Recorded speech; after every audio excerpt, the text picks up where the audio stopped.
কিভাবে প্রিয় নবী সাল্লাল্লাহু আলাইহি সাল্লাম ঈদ উল ফিতর উদযাপন করতেন, সাহাবায়ে কেরাম ঈদ উল ফিতরে কি কি আমল করতেন, সেগুলো আমরা পেশ করবো ইনশাআল্লাহ তাআলা। সর্বাগ্রে যে সুন্নাহর কথা চলে আসে তা হলো অন্য দিনের তুলনায় ঈদের দিন একটু আগে আগে ঘুম থেকে ওঠা, একটু ভোরে জাগ্রত হওয়া। দ্বিতীয় সুন্নাহ হলো খেজুর খেয়ে তারপরে মসজিদে আসা অথবা মিষ্টি জাতীয় কিছু খেয়ে মসজিদে আসা। তৃতীয় সুন্নাহ হলো গোসল করা, সেই সাথে সুগন্ধি ব্যবহার করা এবং মেসওয়াক করা।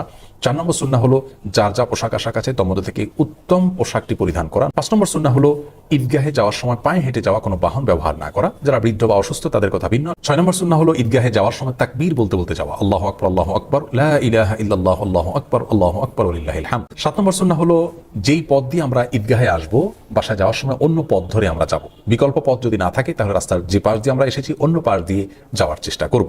8 নম্বর সুন্নাহ হলো ঈদের দিন হাসি মুখে থাকার চেষ্টা করা যথাসম্ভব। ঈদের 9 নম্বর সুন্নাহ হলো যথাসম্ভব মসজিদে বা বদ্ধ জায়গায় ঈদের নামাজ না পড়ে উন্মুক্ত জায়গা বা মাঠে ময়দানে ঈদের নামাজ পড়া উচিত। এবং সর্বশেষ সুন্নাহ হলো একে অন্যকে শুভেচ্ছা জানানো ঈদ উপলক্ষে।